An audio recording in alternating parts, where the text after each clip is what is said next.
From the time I signed up to the service to the time I actually had, approval to use my global entry, it was like 2.5 days. So I think that process could have taken 2.5 months if I had tried to keep doing it myself. My first name is Joel, and I scheduled my interview at Charlotte Douglas Airport. What was it like trying to get an appointment before you found Global Entry Spotter? I had been looking for probably a month. I was looking not just at Charlotte, I was looking at driving 4 or 5 hours to Atlanta or 4 or 5 hours to Roanoke. It took me 6 months to get conditionally approved to even get the interview. So I was just ready for the process to be over and trying to get it figured out. I didn't even realize the schedules that all the different locations use as far as when they post new appointments. I was just kind of logging in whenever I thought about it, and that wasn't working.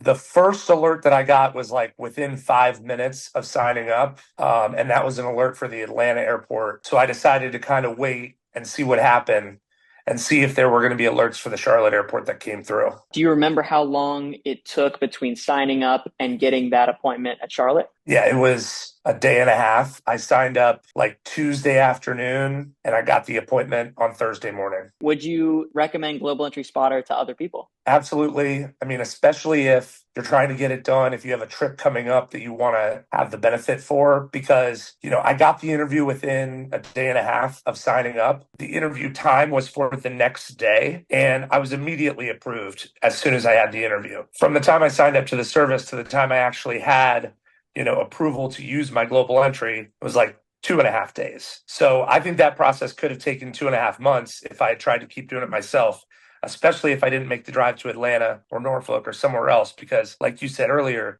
even with the alerts coming through in real time for the Charlotte airport, I only saw 2 appointments come through. I missed out on the first one and I got the second one. And it turned out that the second one, it was the interview time was sooner. So it was actually the better appointment to get.